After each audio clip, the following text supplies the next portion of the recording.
feel better on the weekend. Give my life a better meaning. Let me stay where I'm in phase. I feel better on the weekend. I feel better on the weekend. Give my life a better meaning. Let me stay where I'm in phase. I feel better on the weekend.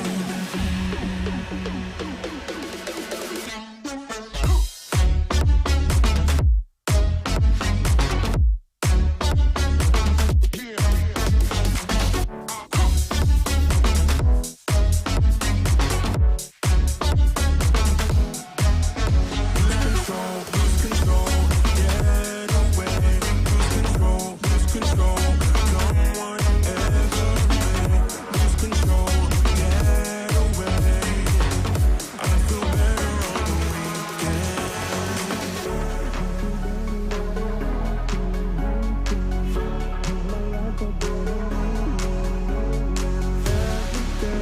Where I'm in phase.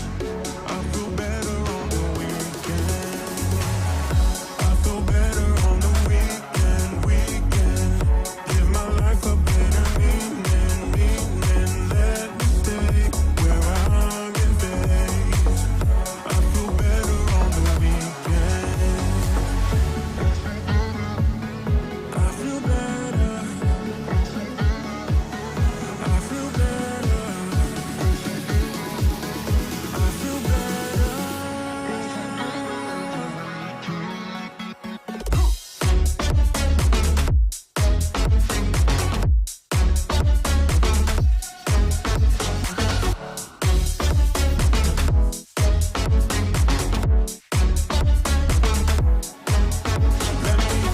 Let me go far away.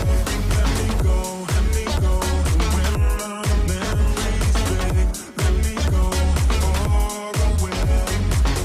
I feel better on the weekend. Lose control, get away. Lose control, someone ever may. Lose control, get away. I feel better on the weekend. I went by your house, what a big mistake. But for a while I thought that I wouldn't break. I need something else to clear my head. Someone to tell me how to live instead. Just open your eyes and take my advice. Stop rolling the dice and just compromise. It's the chance of your life. Okay, try to be brave. You have so much to save. Take control of your own life. Right now, every mistake makes you feel like you're fake. Take control of your own life.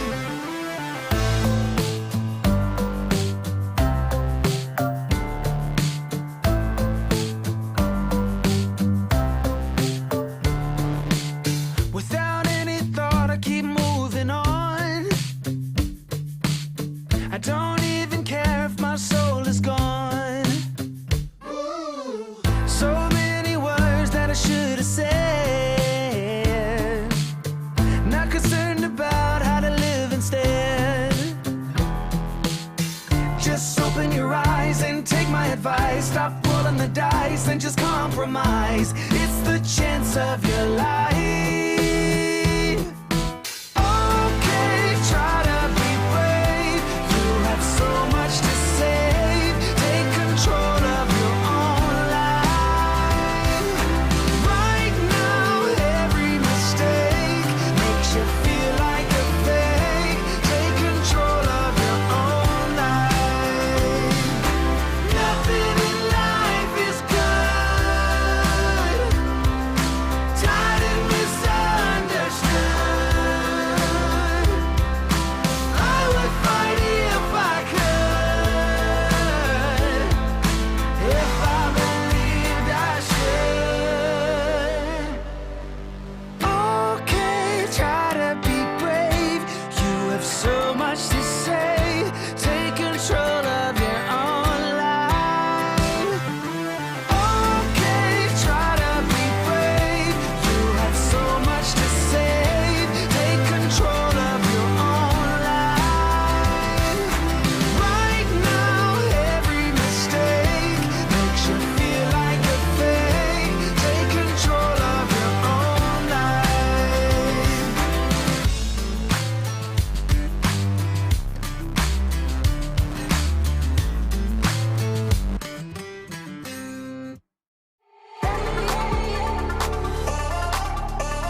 go. Welcome, welcome, welcome. Happy Friday, everybody. Thank you for joining me. Looks like we're starting out strong with 11 viewers on this stream.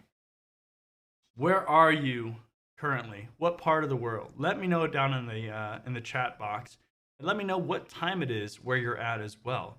I've been mixing up the times here and doing different days and things like that, just to kind of see, where we get the most viewers and what the best time is for everybody to join me. The whole idea with this stream is really just to kind of hang out for a little bit. A lot of people have questions constantly throughout the week, and sometimes just doing a straight Q&A session is a little bit more beneficial. If you also have things like a LinkedIn profile that you want me to look at, let me know that as well, and just throw that in the chat, and we can do that too. But really, this is just a chance to hang out and do some different question and answers. So, cool. Got the San Diego, California, 11:10 right now. Somebody says good afternoon, good morning, good night. So we have a whole bunch of different time zones. It looks like. I know we get a bunch of people from all over the world, different parts of the world: India, Africa, Europe, United States, Australia. So Waco, Texas. All right. El Salvador. All right. Awesome. So what are you guys up to today? Are you working, hanging out at home, not doing much, studying for school? What are you guys doing right now? Awesome. Chicago, Brazil, LA, India. There we go. Yeah. 11:45 p.m. Wow. Yeah. Yeah. And again, that's why I try to kind of vary when I do it, because, obviously certain time zones are going to have struggles early. Some are going to have struggles later.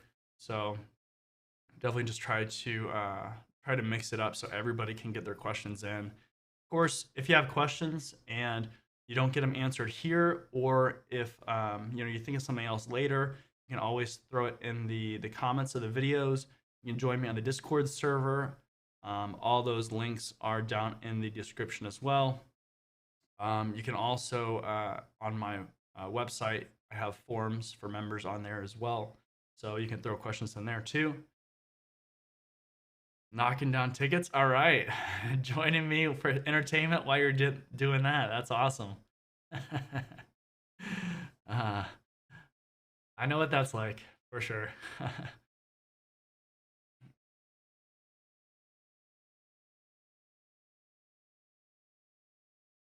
All right. Yeah, getting those CEUs. Yeah, that's always one of those interesting things that if you stay ahead of the curve, you're in such better shape.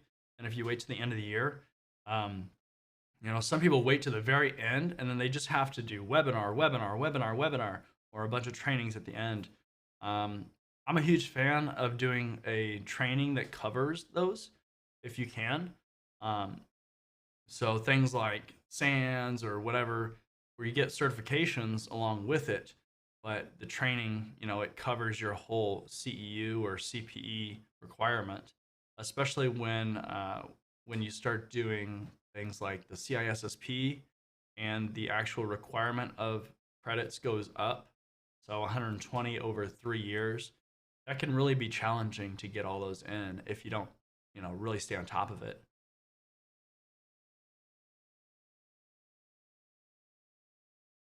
All right, let's see here. So before we get started, just a little housekeeping here for everybody. If you're not subscribed already, make sure that you subscribe to the channel. That way you get all the videos as they come out. Hit that bell icon, and then YouTube will notify you, as streams and videos and things like that are coming out. Also, make sure to check out the community tab, because I'll put up posts of different information or polls or things like that. That way you can have some influence as far as what I put on the channel. So definitely check out that.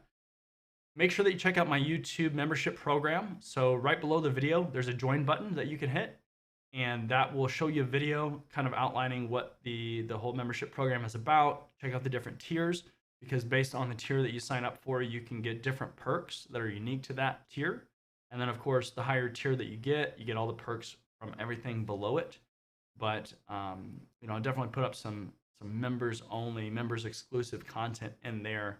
Things like the questions and answers, they're all chopped up in there so you can find things easily, and things that I just don't put on the public facing part of the channel. Also, if you like my training on any of my videos and you want to see more, check out my website because I put all of my training up there. So any of my courses, any of my videos, even my YouTube stuff, especially with YouTube, because I know that you get blasted with ads and things like that throughout the videos. But if you go on there, I put up the same videos, but I chop out all the ads and stuff that would be in there. So you get just the straight content. And, it's a really, really useful way to see all my content, especially with the courses, because remember, on my courses, sometimes I put up stuff on YouTube, sometimes I put up stuff on Udemy, sometimes I can't put stuff on any of there, especially with security, because there's certain restrictions that those different sites have. And so with my website, of course, I'm running it, so I get to put up kind of what I want, and things like hacking videos and all that kind of stuff. That's going to go on the website, so you can access it all in one spot. Last thing here, and then we'll get into some questions and answers, but if you're interested in coaching services or consulting services, so maybe you want your resume reviewed, maybe you want to have a one-on-one session with me, we can hop on a Zoom call and we'll go through any kind of questions or anything that you want. I've been doing a lot of these, and they've honestly been really beneficial for the people that have been doing it. And if you have questions about where you want your career to go, how to get started, I know that just doing a one-on-one session can be a little bit more beneficial. Obviously, I can answer questions like this on a live stream or through comments, but getting that back and forth is very challenging. But on those, hey, it's you and me, and we'll just go through whatever you have. So definitely highly encourage you to check out those as well. So let's see here. Give me a second here. Let me queue up some of these questions, and we'll go ahead and we will get going on these. Let's see here. See, this is the fun part about hosting the entire show myself. I get to do everything. So sometimes that can be quite the challenge. But it's fun. I enjoy, interacting with everybody. Let's see here. All right. And then also too, just if you have questions, make sure that you don't spam them. Just ask them, and then we'll kind of keep going through. And if I miss it, then I can try to reach back out and go back over the question as well. But yeah, don't spam it. I'll queue it up, and we'll make sure that you get your questions answered. So let's see here. Let's throw this first one up here. So is it good to use more than one vulnerability analysis tool, such as Nessus, Faraday, or is just one or two already enough? So here's the thing with the different tools. Every tool has its limitations, and especially with vulnerability analysis tools, those act on basically signatures or things that they know about, right? So somebody has to actually identify those certain things. So what does that mean? Well, some tools might not find certain things that other tools will. Some tools might be updated more frequently than other tools. So using multiple tools can absolutely be beneficial. And, definitely one thing to consider too is if you're in an enterprise environment, commercial versus open source can differ too. So that is absolutely something to keep in mind. If you get a commercial version, let's say of Nessus versus the home version, you're going to get a lot more features, a lot more ability to identify certain vulnerabilities. So it is absolutely a good idea to use multiple resources, multiple tools, but you have a fine line because you don't want to use 30 tools to do the same thing. You're going to get a lot of information, but you have to go through them, right? You have to compare and see where there's issues, and that just becomes counterproductive. But definitely, using tools, especially multiple tools, especially as like a sanity check, is absolutely a good idea.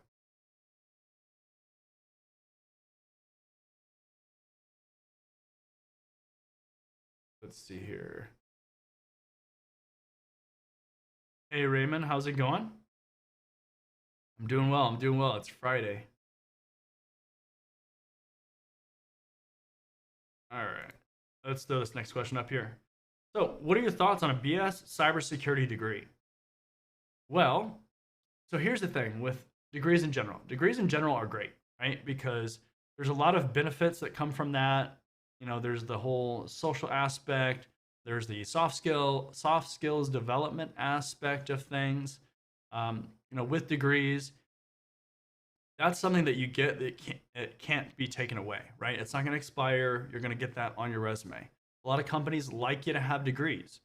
Um, Typically, with degrees, what you're going to get is a lot of kind of foundational knowledge, which is fine. You can't just stay stagnant with that degree information, right? Because things change over time. And it's like that with certifications too. You learn things at a certain point in time, and then over time, you have to actually, keep learning. You can't just rely on that previous information. Things change. Um, Cybersecurity degrees in general, it depends on the degree. Okay. There are some that are more beneficial than others because they'll cover more relevant information. They might be more applicable to the area of cybersecurity that you want to go into. But the most important thing is that you get the foundational knowledge. Okay. With cybersecurity is built on top of a lot of stuff, right? So you need to know about operating systems. You need to know about networking.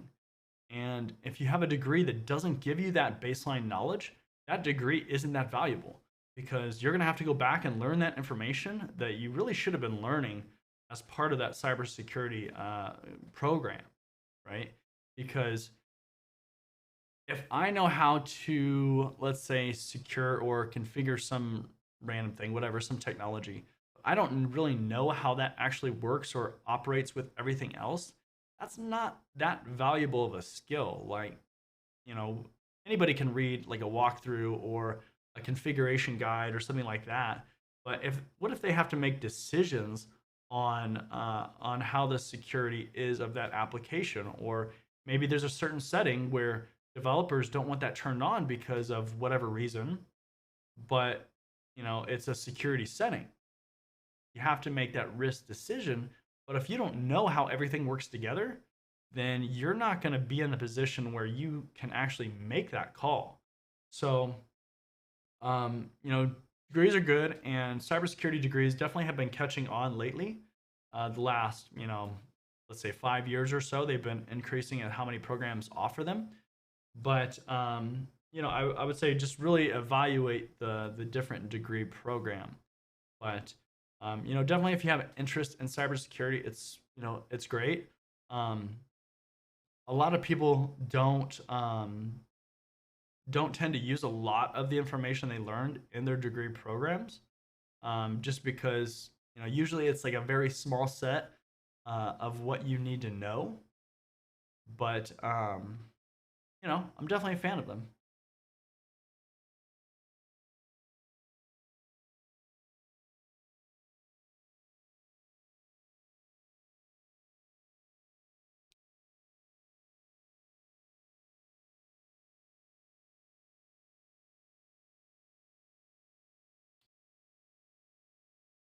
All right, let's see here.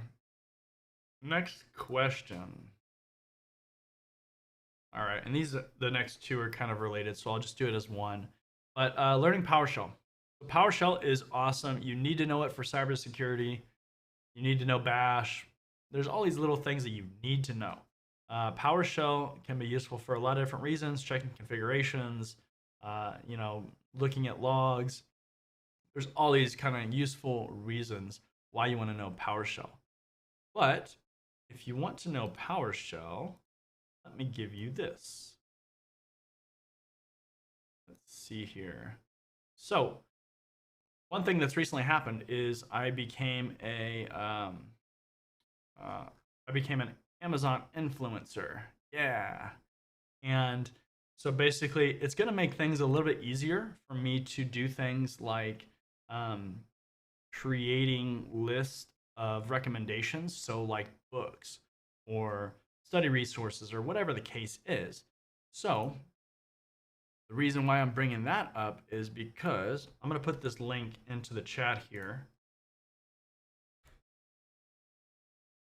But if you go to that link, you'll actually be able to see different lists of things that I've recommended. So I have things on Python, things on EC Council, and so on.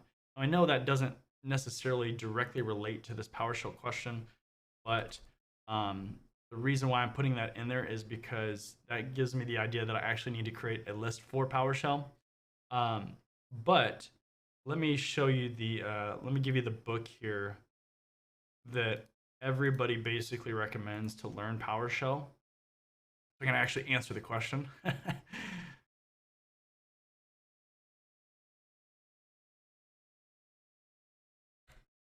Here you go. So that link I just threw in there, Learn Windows PowerShell in a Month of Lunches. That is the #1 book that's recommended for people to learn PowerShell. Now, there is another one. Let's put this in there. So this Learn PowerShell Scripting in a Month of Lunches, that's another one, right? Because typically we're going to do a lot of scripting. We're not, it's going to vary about what we do, but we're probably going to do a lot of scripting. So that's another kind of follow-on one to do. Laziest Live, is that equipment that I actually own? Yes. That is what makes this possible. So, yeah. So a lot of cool stuff in there. But yeah, I mean, that's awesome that I got that now, because I'm definitely going to use that for the list of recommendations and things like that. It makes it a little bit easier than having to list all the individual things. And that way I can just easily update it and just give you that link, and you can go and check out the different books and stuff. So imagine buying the audio book to learn PowerShell. Yeah.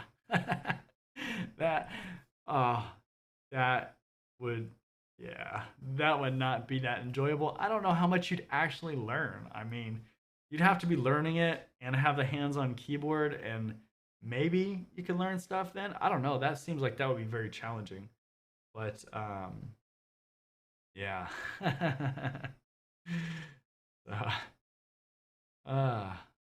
But yeah, to answer your second follow-on question for that, those would be the best books to get you started on learning PowerShell, because those are kind of project-based books. I think they have a companion website and videos that go along with it too. So check out those books. Those will help you learn PowerShell. I'm not a huge fan necessarily of doing everything in PowerShell. I think that PowerShell can be complex and kind of weird compared to some others. I prefer Bash, Python, but really just it depends on what you're trying to do. So you have to use what is appropriate for what you're trying to accomplish. So yeah.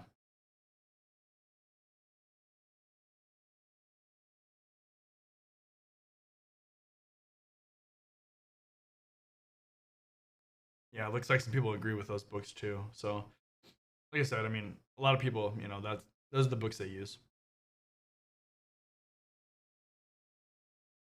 All right. So, in regards to certifications, does the more the better apply, or is it more about quantity? All right. Well, so here's the thing with certifications. Okay. Um, when you are first starting out, quantity definitely plays a factor.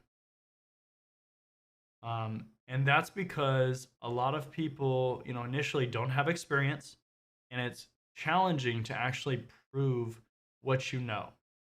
Okay.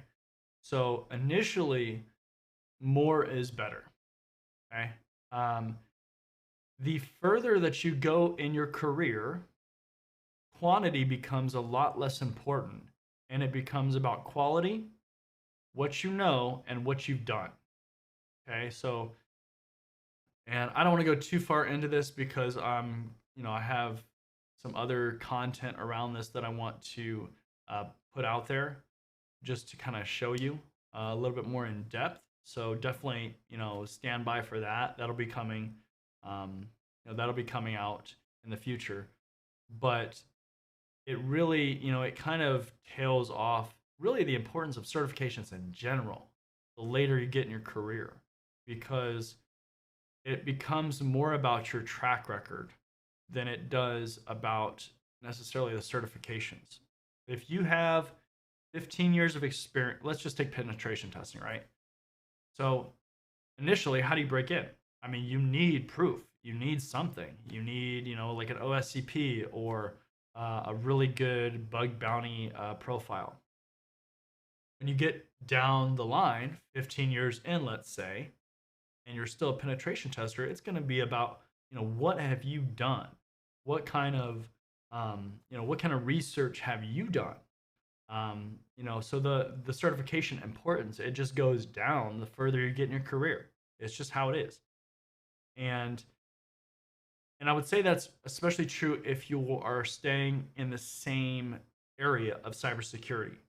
So again, it's kind of, a thing where if you're just starting to get into cybersecurity or you're switching the area that you're in, then, that can definitely be the same kind of thing. But typically with specialties, there's not a huge amount of certifications on some of them, especially like reverse engineering and things like that. But again, it's the whole thing with the further you get in your career, the less certifications mean. The earlier on you are in your career, the more important they are. And it's not necessarily because that means you know more, right? I mean, it definitely helps because certain certifications will help you learn things, but it's one of those things where it looks better. It sets you apart from your peers because typically, early on in your career, you're pretty similar with your peers. You have those more certifications, and it just helps you stand out. So there's reasons for it, but yeah, that would be the broad answer. The earlier on in your career, more important. The later you are, less important.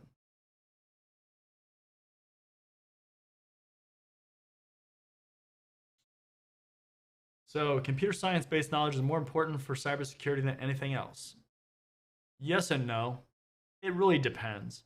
I mean, definitely knowing computer science things, so programming and how things are made is important for sure, and that can be very beneficial. I would never say that's not beneficial, but it depends on your job because there are jobs where you're really not going to use that knowledge, and so it's going to depend, right? Like if you're a project manager in cybersecurity or you work in compliance, depending on what part of compliance, you might not actually need that knowledge. But I would say you should strive to try to find out and learn as much as possible, especially early on. You're probably going to specialize a little bit more later on in your career, and that's natural. You find an area that you really like, and you just want to dive more into it and just become kind of an expert in that area. Um, but for everybody else, don't let that dissuade you about computer science information. You don't need to know programming to be in cybersecurity. There are so many different jobs that you can get into where you don't need to know any programming. I would argue that scripting or knowing a little bit is valuable because even if you're not working in a job that requires that, think about all like the documents or the spreadsheets or whatever that you might use or interact with, and you might have to copy or do things manually with that information. Well, if you know how to script or you know how to program a little bit, you can automate things, right? The more you can automate in your life, the better. So even if you're just doing that at home, I mean, it's going to be valuable. But we deal a lot with documents and things like that. So being able to generate a quick script or something like that, it's valuable information. So, all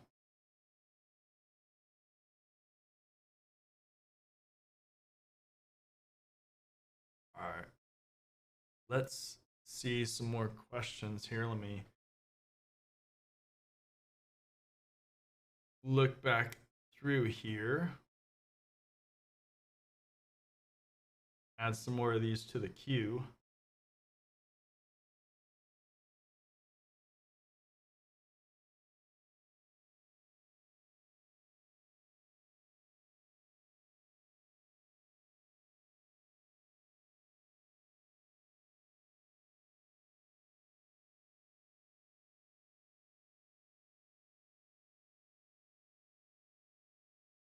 All right.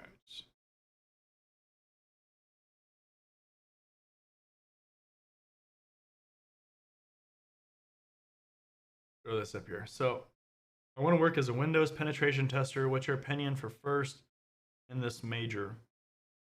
So first of all, I wouldn't say a Windows penetration tester, right? Like that is too niche as far as like the area of penetration testing. So if you want to be a penetration tester, you need to know about Linux. You need to know about Windows. You need to know about web apps. You need to know about networking. You need to know about databases. Penetration testers have to know, about a lot of different things because you're going to face a lot of different things. I mean, your entry point as a penetration tester when you're doing a test, it could be a database. It could be a web application. It could be all these different things. And just sticking to Windows, especially as a penetration tester, is a bad idea.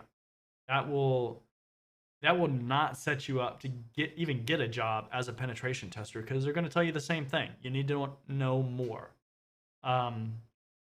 Penetration testing in general is a pretty cool area of cybersecurity.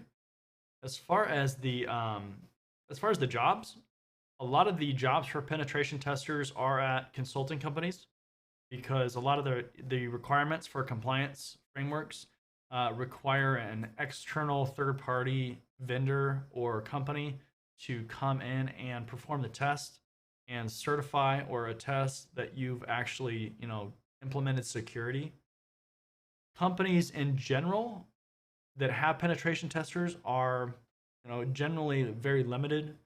There's not a lot of companies that will have staff on board that penetration test. And if they do, it might be like one or two people even. It's probably not a lot of people. And smaller companies, there's probably not much that are going to have penetration testers on staff. So keep that in mind. It's probably going to be a consulting company. But I mean, you can do a lot of cool stuff, if you really get good at it, that's a pretty cool area. And that's a nice thing with cybersecurity too, is even if you go down that route and you don't like it eventually or whatever, you can always switch. You're not always locked into a certain area. There are so many different areas that you can, get into. And usually experience in one area will help you in others, for one reason or another. So, don't think that just because if you want to go penetration testing, that you can't go into like compliance and really, I mean, compliance and penetration testing are very, linked together. But, even like security operations centers or something like that. So, if that interests you, go for it. Why not? You'll find out, eventually if you're good at it or if you really do like it. So, I encourage you to try a lot of different areas of cybersecurity and just kind of, get used to it, experience the different aspects that you can get into in this career field. Let's see here. I'll throw this up here just because I'm more curious about this question. So are you talking about my Synology? I mean, I don't really know what there is really to talk about, other than buy one. uh, definitely, um, at home, kind of the thing that I learned a while ago is you don't want to store all your information on your local hard drive. Uh, hard drives crash. Try to build up some redundancy. That's a good general security practice. They even make like network, like Western Digital drives that you can get and just connect in that way. You don't have to have a full-on NAS, um, but the more that you can implement kind of these small business or enterprise solutions into your environment, the better off that you'll be. Uh, you'll just be able to talk more about it, and that experience could come in handy, wherever you go to work. So, all right, are software vulnerabilities more critical than hardware ones? Not necessarily. It really depends, but the general thing is the so the closer that you can get to the actual hardware as far as control, the more the more control that you have. Okay? So if you can control the hardware, then it's game over. Think of it as like a kind of like a pyramid, right? Like where the very tip, like of the most important, is the hardware. So there's all these controls that are in place, in the firmware and the operating system and all this stuff. But the closer that you get to controlling that hardware, the more control that you have overall, and the more dangerous it is. That's why, what was it, like a year or two ago? There was a whole issue with Intel, big vulnerabilities, in the chips. Uh, yeah, the closer you can get to the hardware as far as control, the more critical those vulnerabilities are.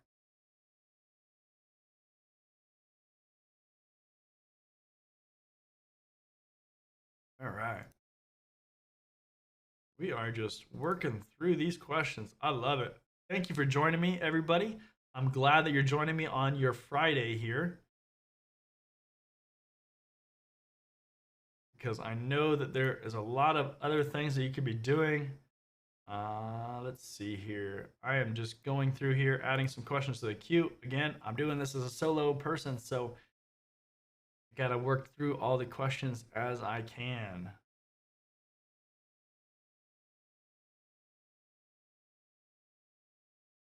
All right. So we have 19 people looking right now watching the stream. So, welcome if you're just joining. My name is John Good. Here on my channel, we talk about cybersecurity training, tips and tricks, and career advice to help you go further. So thank you for joining. If you haven't already, make sure that you hit the subscribe button and the bell icon so that you get the future content and the videos that come out when I release them. Also, make sure that you check out my membership program for YouTube.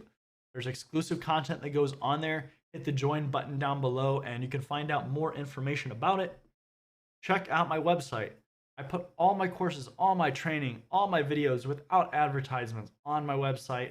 And if you go to that link, you'll be able to see everything that is up there. There's more content always coming up too, so definitely a good option. Last thing, if you're interested in career coaching or consulting services, maybe you want your resume reviewed. Maybe you just want to have a one-on-one, conversation with me, mock interview, whatever the case may be.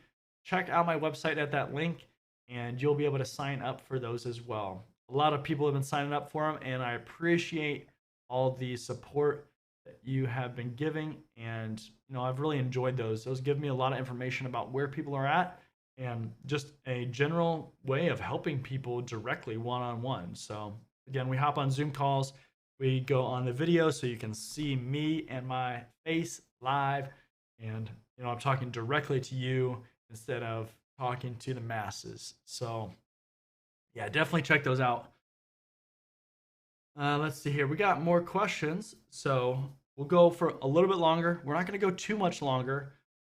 We started this at about 11, so we're closing in on an hour pretty quickly here. And that's the thing with these really go very quickly. So let's see here. Let's throw this up here. So this is an interesting question. Can AI take away penetration testing jobs in the future? Yes and no, right? So like anything, as something becomes more routine and more structured, so let's say certain vulnerabilities and exploiting them, some of that stuff can be automated. There are platforms that are being created that that have that ability. Let me see here. I'll pull up one here so you can see it. Let's see if I can find it here.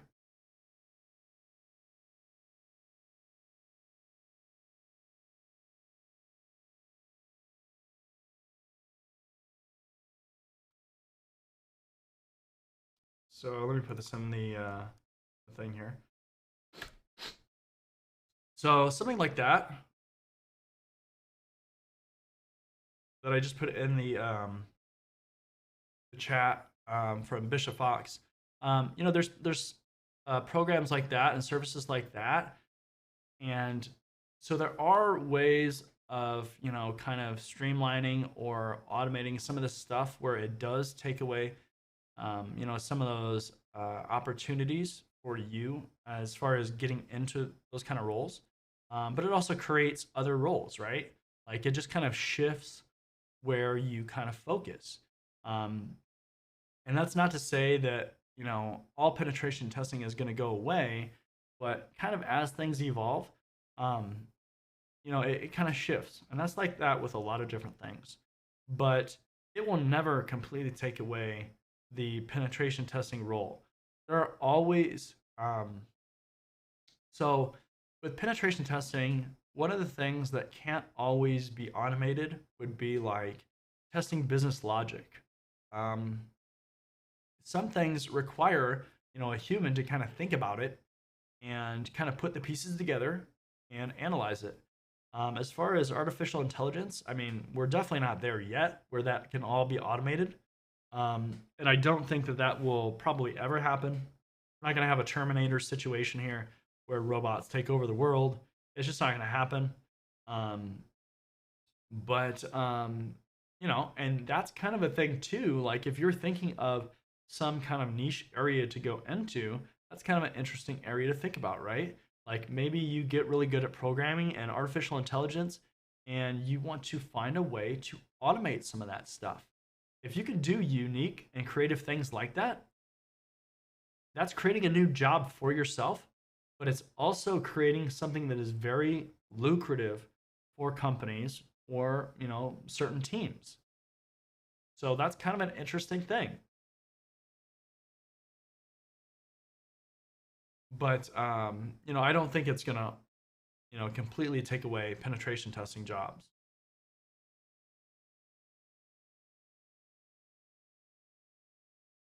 So should I get A plus first before Net Plus, or just go for Net Plus and then Security Plus?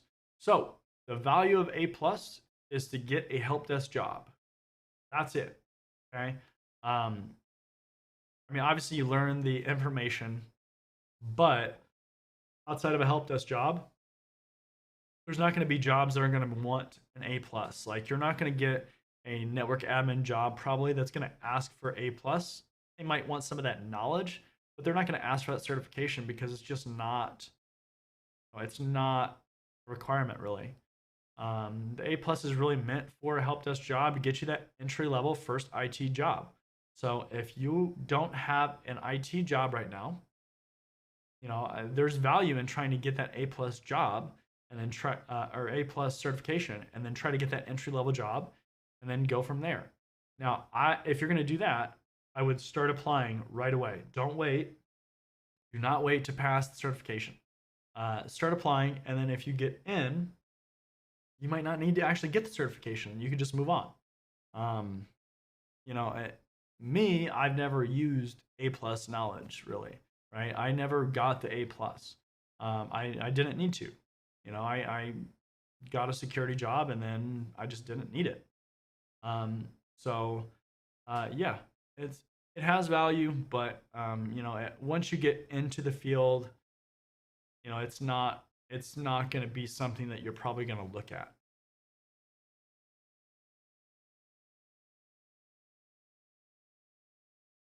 Yeah, I mean, I'll throw this up here. You know, again, I mean, this is kind of following the same logic. It really just kind of depends. Um, but A plus can be helpful to get you that initial job. So take that advice for what it's worth, and yeah. But also to actually check out my getting started page. You'll see the link in the chat, but I give you a certification roadmap in my ebook that you can get for free. All you do is go on there and sign up, and you'll be able to download it. But if you want to get in cybersecurity, I give you the roadmap that you can follow and really get into cybersecurity.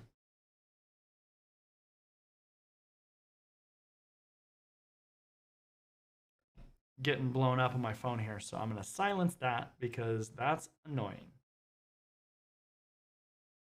Let's see here. Cybersecurity and forensics, a good mix. Well, forensics is in cybersecurity. That is part of cybersecurity. So yes, forensics is part of cybersecurity. That usually will fall into like a security operations center or even consulting companies that might specialize in forensics, or working at like a police department or law enforcement, something like that. So knowing all that stuff is good. Forensics is a specialty within cybersecurity. So, it's going to have unique knowledge that you wouldn't necessarily need to know for other jobs like a compliance job or something like that. But generally, forensics and laws and legal requirements are very linked together. So, yeah, I mean, it's a good area to be in. And there's definitely a need for it in a lot of different areas. So, again, security operations center, law enforcement, all those kind of jobs really, want people that are good with forensics. All right, currently doing CEH, and after that, plan to do the CPEH. What are your views? So that's an interesting question. Um, so the heavy hitters with the ethical hacking certifications are gonna be things like from eLearn Security, so the ECPPT, the OSCP from Offensive Security.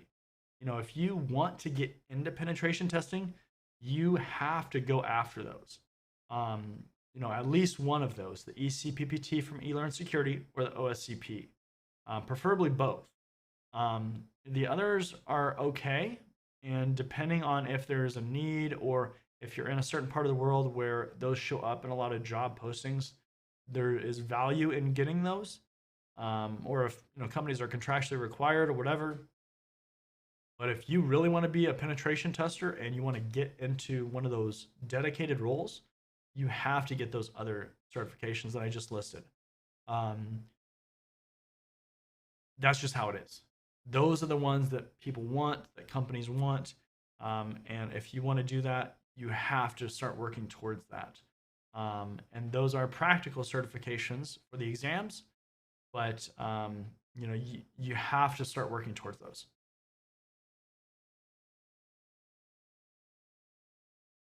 All right, let's throw this one up here. This one's interesting. Someone's suggesting CCNA because it has more hands-on lab than Network Plus. What do you think? It depends on what you want to do. So as far as cybersecurity in general, the Network Plus will give you a lot of the basic information that you need to know about networking.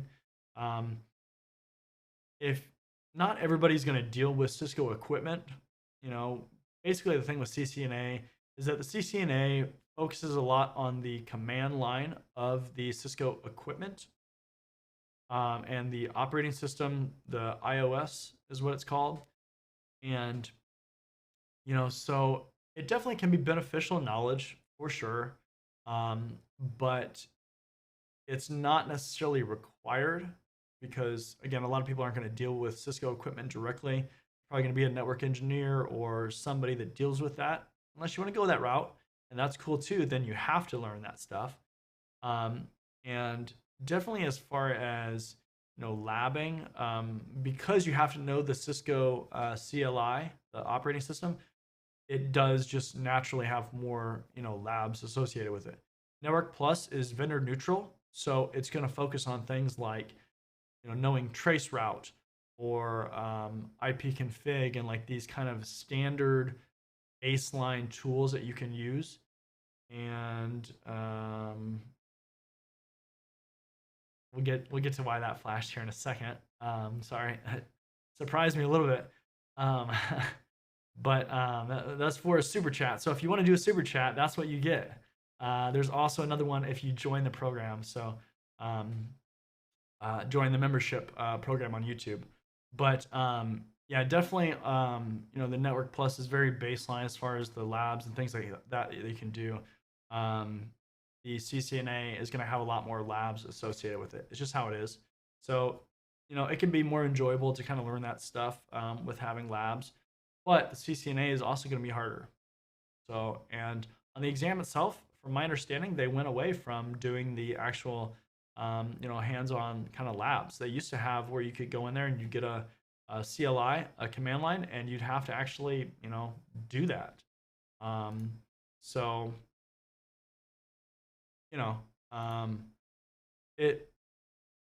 I had a CCNA and I let it expire. I wasn't using it. Actually, I had two. I had the CCNA, routing and switching, and the CCNA and security. And, I really never used that knowledge. Knowing the networking stuff was important, but as far as the Cisco specific stuff, I really never used it. So, it is what it is. You can kind of decide from there, but I generally recommend people get a CCNA just so you kind of really make sure that knowledge is, cemented.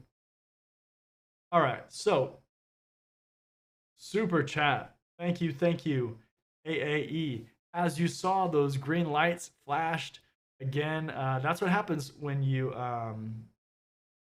That's what happens when you do a super chat, or if you join the YouTube membership program. There's another thing that happens. So yeah, awesome. Channel is so appreciated. I get paid in this industry. I appreciate it. I appreciate the super chat. I appreciate the support. Everybody. I appreciate you all. Thank you for viewing. So $5 super chat. Thank you. That's gonna go towards creating content and other things for the channel. So appreciate it. Yeah, that I forgot that I put that on there. That's using the if then this that. So that surprised me. But yeah, thank you.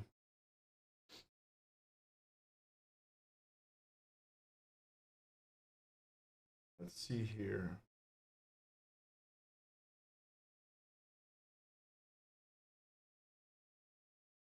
Show that. So YouTube's always adding new features and stuff that I have to like review for chats and stuff. So that's what I'm reading here.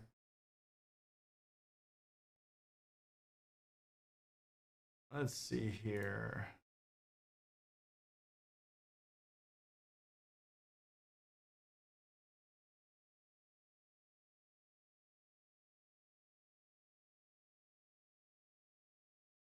Yeah, I appreciate you listening while you're working. Hopefully, I gave you some entertainment.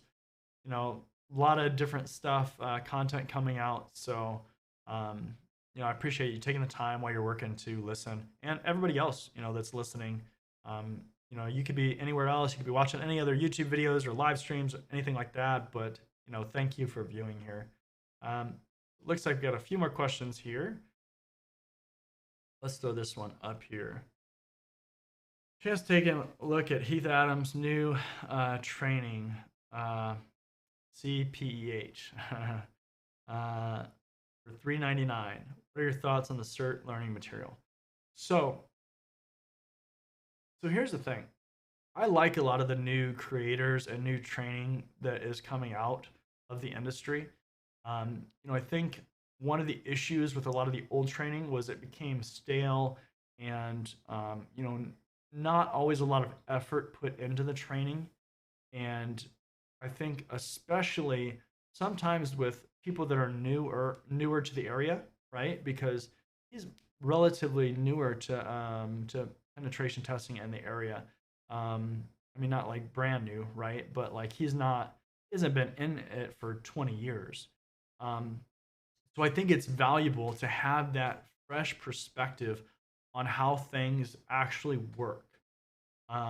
Because especially the further you get into the field, sometimes you forget or it's hard to relate back sometimes to things that you might not have got initially.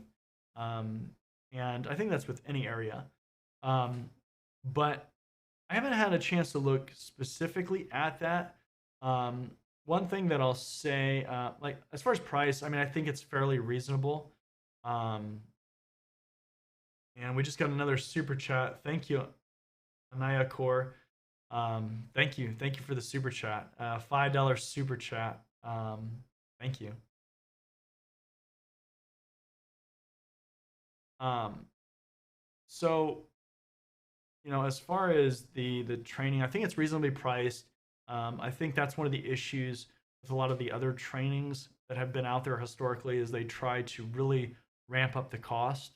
And I understand you have a business to run and all these things, but a lot of people are trying to get these entry level certifications or learn some of this stuff.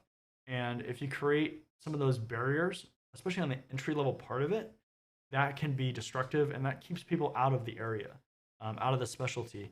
So, I think that is good. You know, by and large, I don't think penetration testing is an area that you should first start out in. I think you should get the foundational stuff and kind of, start out learning some of that initial stuff. Um, and then kind of start to dive into it because, if you don't, you're just not going to be as valuable as a person in the industry. Um, but I mean, he's definitely had some other good trainings and stuff like that that he's created. Um, and if you have the money, why not? I think one of the challenges is that when I go personally to look at job postings, I look for certifications that are listing.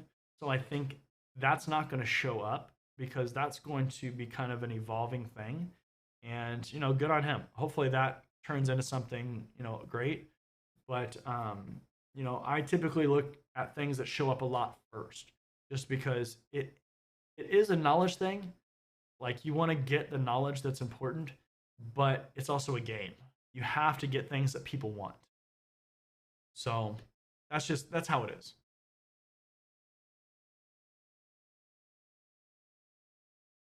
And let's throw this up here. So that was that super chat. Thank you, thank you. I appreciate it. I appreciate it. Yeah, I create this stuff for everybody, so hopefully it gives a lot of good knowledge for you. That's really the goal, and yeah. So I appreciate the super chat.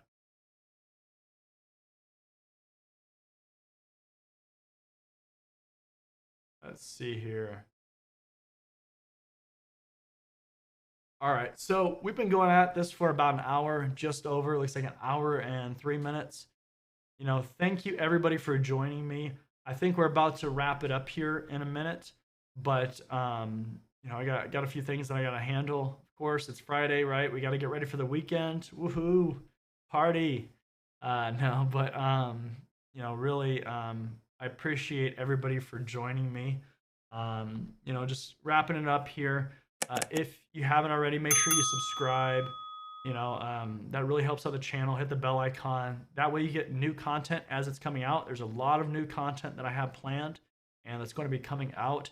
I hope you've been enjoying the How to Pass the Certifications Quickly series that I've been doing. There's a little bit more content that's coming out for that playlist, that series. So definitely check that out if you haven't. That's going to apply to everybody.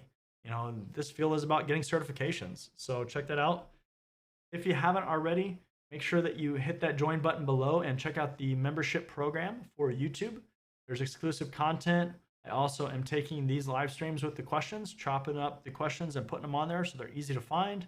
And there will be some other content in the future that will be unique to there. But all those different levels have unique perks as well that you can check out. Also, check out my courses on my website.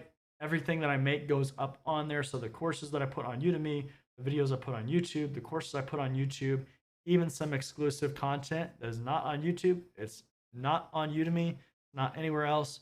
But you can find everything on my website. So I'm definitely growing out that too. I have some ideas for some other unique exclusive stuff for being a member on my website as well. And coaching sessions and consulting services. If you want your resume reviewed, if you want to have a one-on-one Zoom call with me, definitely check out my website on that link that's on the screen there. And we can meet and we can discuss. Again, I know it's challenging to ask a lot of questions in a format like this in the live stream. It's usually one question, two questions, things like that. You can't really get a huge dialogue going. But on those coaching sessions or the consulting services too, we can have that one-on-one discussion and you really get all your questions answered, and look over your resume, LinkedIn, mock interviews, whatever you need. So again, thank you for joining me. I know that you could be anywhere else on Friday, and again, I try to keep this pretty short, about an hour, so not that short, but looks like you guys had a lot of questions, and you got another super chat. Let's throw this up here. Actually, the live stream at least once a month. So yeah, so currently I've been doing them every other week. There was a gap because I had some stuff that I had to work on, but basically I've been doing it every other week for a little bit. Let me know if you guys enjoy more of just a Q&A kind of hangout session, or if you want actual a subject around it, or whatever the case may be. But yeah, I want to do more live streams, and especially with the YouTube membership program. I've been thinking about having some exclusive live streams on that as well, or maybe also with my website. Just so there's kind of a more dedicated format for those, because especially as I grow on here, we're over 14,000 subscribers now on the YouTube channel. But as that grows, as more people join the live streams on there, it becomes a lot harder to answer a bunch of questions, and I'm sure that I've missed questions on here as well, and I'm sorry if I miss questions. I try to get to as many as I can, but with those other programs, those other membership programs, a little bit easier to get some of the individual attention, that would be harder to do on here. So, but yeah, I definitely appreciate the super chat, the $2 super chat, and the feedback. I'm glad that you all are enjoying these sessions and getting value out of it, and especially the content too. So I will I'll definitely keep that in mind. But yeah, I appreciate the feedback. So with that, I think that we are going to go ahead and end this stream. Again, thank you. Make sure that you subscribe. Make sure that you keep watching all the content, and check out all the social media. Check out the equipment page that I have in the Amazon affiliates and all that stuff. If you want to see recommended books and things like that for different certifications. But with that, let's go ahead and end it here. Thank you for joining me.